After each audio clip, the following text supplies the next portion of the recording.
Sih dan benarkah terduganya ini berinisial A gitu? Iya benar, jadi ada dua kak, jadi si A sama si P. Jadi awalnya saya ikut itu, kita kenalnya waktu itu di Instagram. Awalnya kenal di Instagram, dia udah lama nge-follow saya, dia selalu ngomen-ngomen tentang Instagram saya. Pas itu saya lihat, wah bisnis apa nih, saya nanya ke dia jelasin lah, oh ini bisnis saham mbak, bisnis emas katanya gitu. Berapa modalnya? Modalnya tuh sekitar 100-500 juta. Wah terlalu besar, saya bilang nggak berani waktu itu. Tapi pas kesini-kesininya saya lihat postingannya dia, banyak dia ngajakin pejabat-pejabat.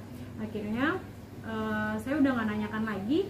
Tiba-tiba dia nanyakan saya, mbak gimana mbak mau ikut nggak? Dia bilang katanya di sini tuh aman, ada izin dari Bapeti, kita di bawah naungan Bapeti. Jadi dia bilang naungan Bapeti, terus polisi juga pada ikut kok mbak katanya begitu, dan ada buktinya semua. Dia bilang kalau polisi ikut apa semua. Jadi kalau masalah ini nanti di bawah Agita aja, soalnya di bawah Agita aja, soalnya Agita ini adalah trading profesional. Jadi dia janjinya sama saya setiap tanggal 26 itu WD. Akhirnya saya ikutlah. Saya tanya, ini bisa nggak ditarik nanti suatu saat? Kalau misalnya saya butuh duit, kapanpun mbak mau tarik, keuntungannya sama modalnya silahkan. Kita tidak akan mempersulit, dia bilang kayak gitu. Tapi setelah berjalannya ini, saya nggak pernah bisa narik itu. Jadi dia janjinya setiap tanggal 26, tapi setiap tanggal 26 saya nggak pernah bisa narik. Dan yang memainkan akun itu bukan saya. Jadi yang memainkan akun saya itu dia. Karena dia bilang, mbak di bawah Agita aja, biar Agita yang iniin, soalnya mbak kan sibuk juga. Iya gitu, soalnya aku juga nggak ngerti. Dan dia dari awal sampai akhir pun tidak pernah mengedukasi saya.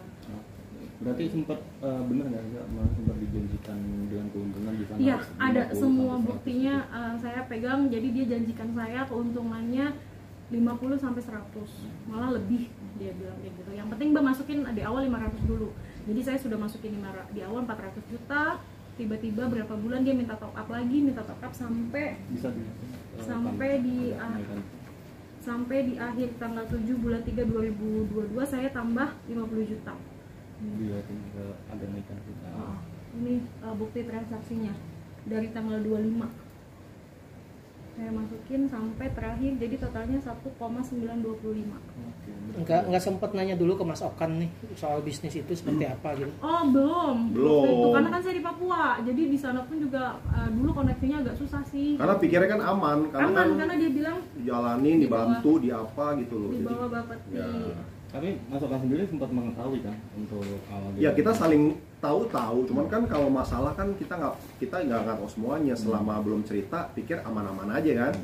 Dan biasanya ada ini ya mencoba dulu ya kan, banyak jalan kan, coba cuman karena sudah mencoba sudah lama, mentok udah nggak tahu gimana, akhirnya diskusi cari jalannya gimana nih, kayaknya udah setahun jalan kok kayak jalan di tempat nih gitu loh.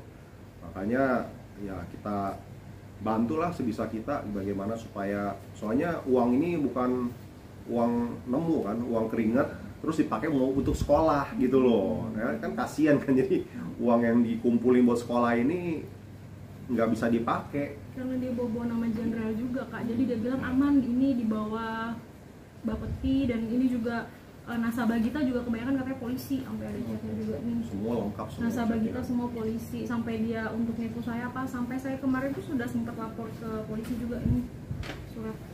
Itu Polda Papua. Ya, Polda Papua Barat.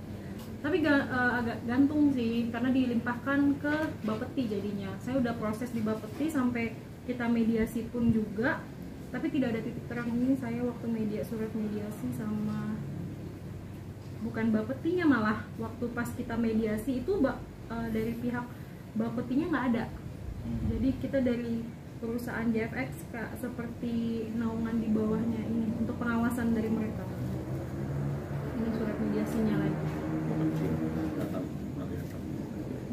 Jadi kita udah 2 kali mediasi, pertama di Surabaya sama kepala pialangnya, sama wakil pialangnya, nggak ada titik terang. Akhirnya sampai di Bapeti pun kemarin sempat gantung 3 bulan. Saya laporan 3 bulan nggak diproses. Akhirnya saya minta tolong sama Bapak DPR RI untuk ini. Akhirnya dibantu surat beliau. Akhirnya masuklah surat mediasi yang kedua. Berarti tidak ada hasil mediasi yang di Bapepti? Tidak ada. Tidak ada ya? Jadi ada hasilnya, mereka dari PT itu mau ngebalikin ke saya cuma 100 juta dari 1,9. Ada, tapi tanggung jawabnya nggak setimpal gitu loh. Nggak ada setengahnya juga enggak kan.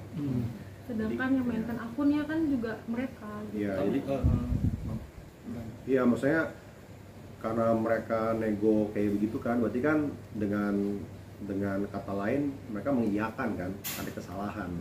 Cuma nego pengembaliannya nggak sesuai lah gitu, karena Sylvie ini nggak minta lebih atau gimana, enggak, duit haknya dia aja minta balik gitu loh, bukannya dari 1,9 minta 3, minta 5, enggak juga, haknya masing-masing aja. Nah itu aja sih sebenarnya, harusnya kan duitnya ada ya kan, kalau nggak diambil kan ada, tinggal dibalikin lagi karena kan bukti ada semua. Nah itu prosedur yang amat rumit banget yang membuat sampai nasabah nggak bisa ngambil duitnya. Itu berapa sih korbannya Kak?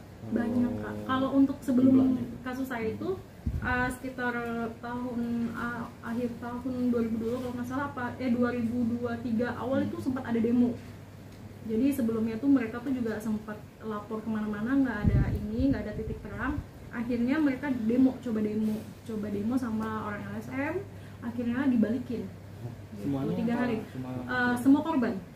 Itu awal 2023. Iya, itu ada kok di sini video demo. Itu karena demo. Karena udah the power of netizen ya.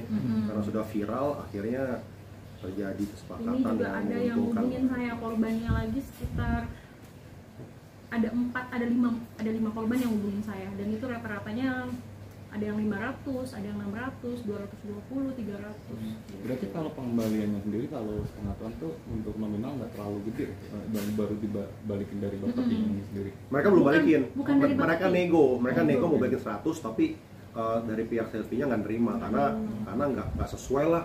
1,9 balikin cuma 100 juta ya repot lah jadinya gimana. Jadi yang ngebalikinnya bukan orang Bapepti Kak, harusnya dari PP-nya itu.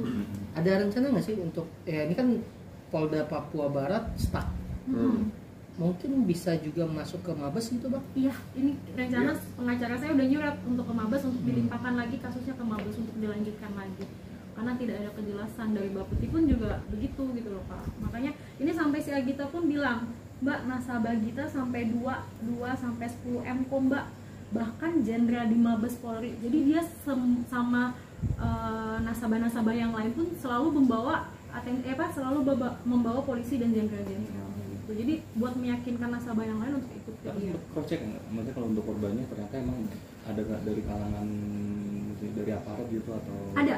Oh ternyata ada. Dan jenderal juga. Benar. Kalau korbannya saya nggak tahu ya. Kalau misalnya untuk korban yang teman saya ada juga dari aparat. Gitu. Cuman kalau untuk yang jenderal apa tuh saya nggak tahu.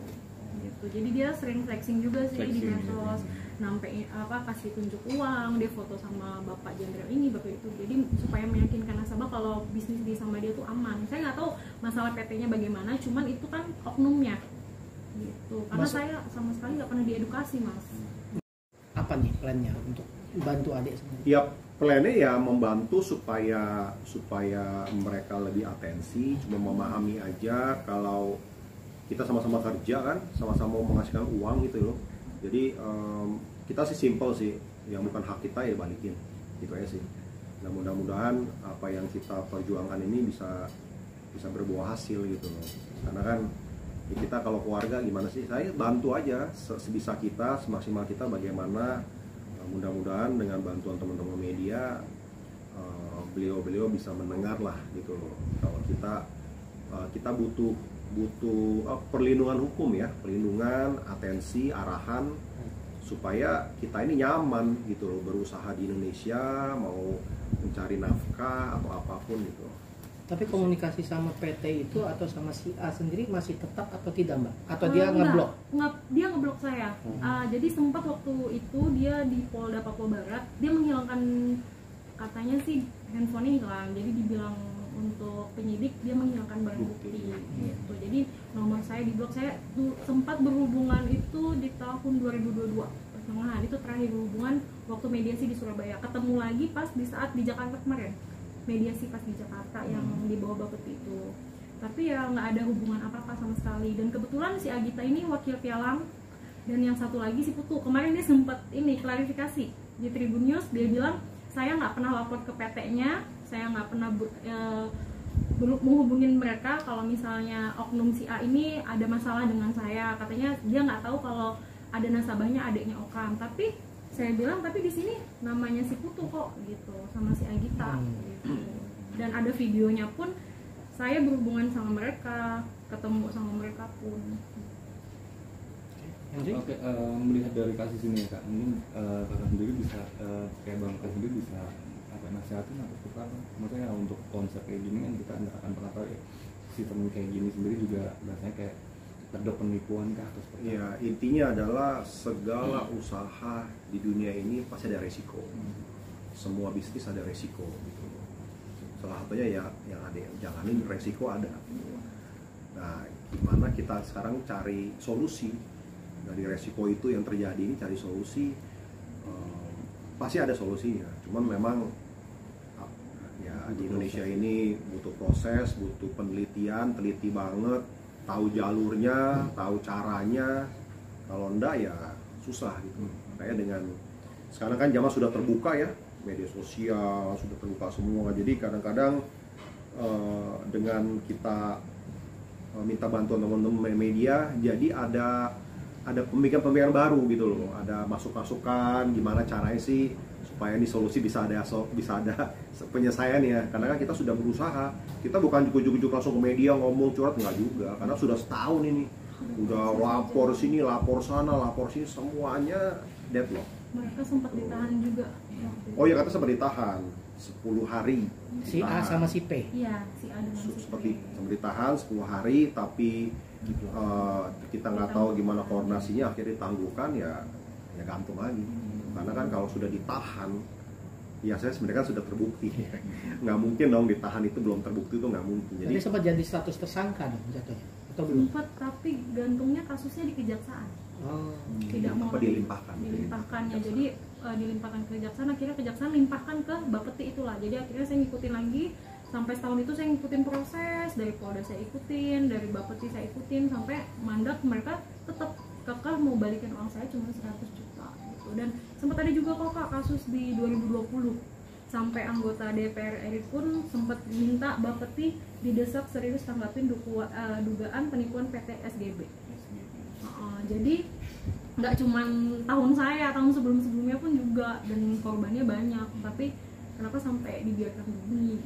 Tapi sempat ada ini nggak, kayak ibarat dengan para korban sendiri bikin grup komunikasi komunikasi saya, cuman ada beberapa korban sampai ngomong ke saya begini, saya capek mbak, saya udah ngurus gini tapi nggak ada titik terangnya untuk uang saya balik gitu. Dia pun saya minta pertanggungjawaban, dia kayak merasa nggak bersalah dan apapun. Jadi kebanyakan korban itu nggak bisa fight karena di tengah jalan itu. Kenapa kemarin sempat dibalikin? Karena mereka sampai demo, sampai protes apa semua. Jadi bisa kebayangkan, maksudnya gue kadang-kadang berpikir ini yang ada koneksi, ada temen, ada jalurnya setengah mati. Mereka ratusan orang mungkin yang nggak ada backingan ya, nggak ada koneksi, yang nggak ada tempat untuk minta tolong. Akhirnya ya udah, mau apa ya duitnya? Nggak tahu ya, feeling kita sih mungkin triliun yang muter-muter di situ yang nggak jelas itu ya mungkin banyak juga. Kita nggak tahu ya. Melihat dari satu sampel saudara sendiri aja, berarti kan kita bisa mengira-ngira pasti banyak sih di luar sana yang mungkin nggak tahu harus bagaimana. Kita aja juga setengah nggak tahu kan, makanya minta tolong teman-teman ya kan, gimana sih caranya. Gitu sih. Oke.